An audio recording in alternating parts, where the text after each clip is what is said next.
Harry Potter and the Prisoner of Azkaban, Chapter 1, Owl Post.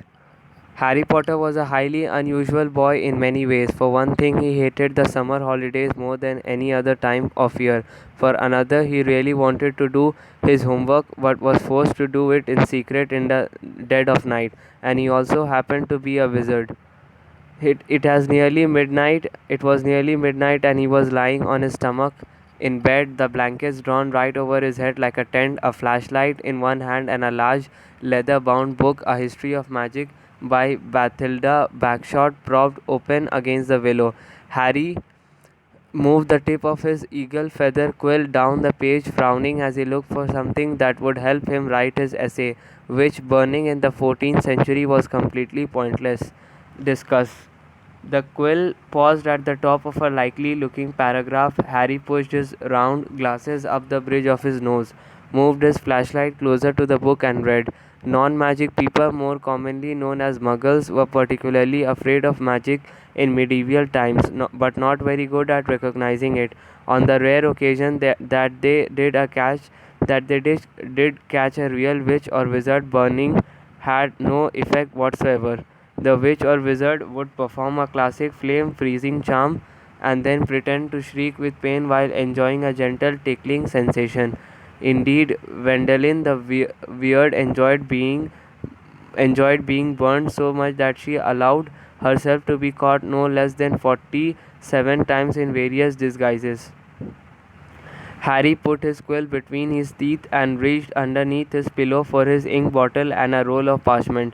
Slowly and very carefully, he unscrewed the ink bottle, dipped his quill into it, and began to write, pausing every now and then to listen, because if any of the Dursleys heard the scratching of his quill on their way to the bathroom, he did probably find himself locked in the cupboard under the stairs for the rest of the summer.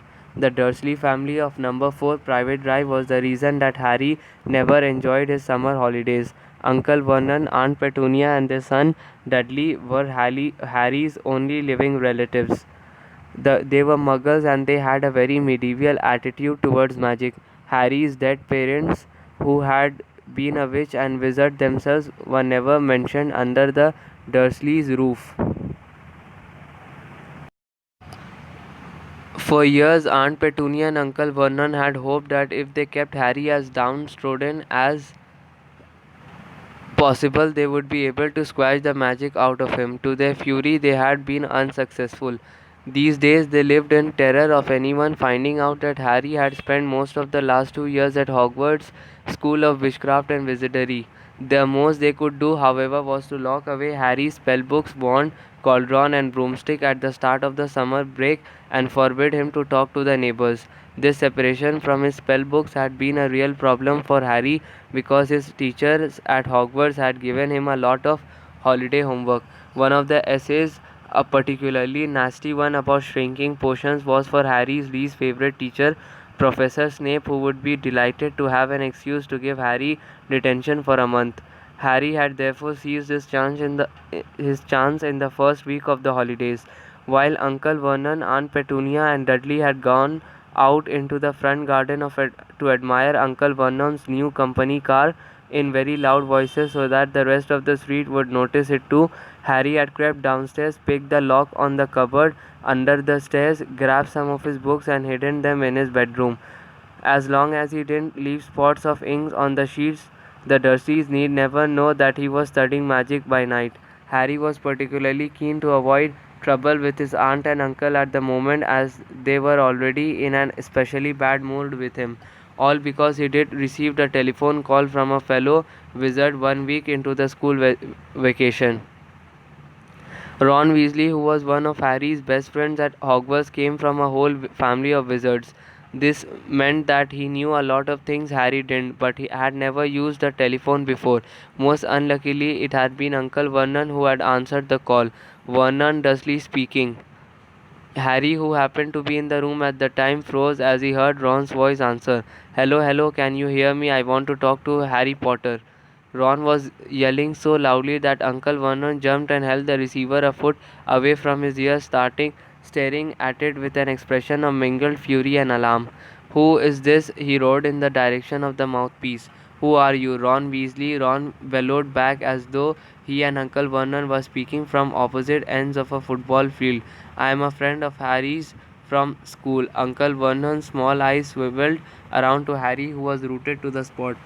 "There is no Harry Potter here," he roared, now holding the receiver at arm's length as though frightened it might explode. "I don't know what school you are talking about. Never contact me again. Don't you come near my family." And he threw the receiver back onto the telephone as if dropping a poisonous spider. The fight that had followed had been one of the worst ever.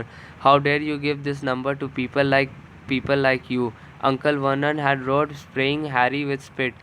Ron obviously realized that he did gotten Harry into trouble because he had not called again.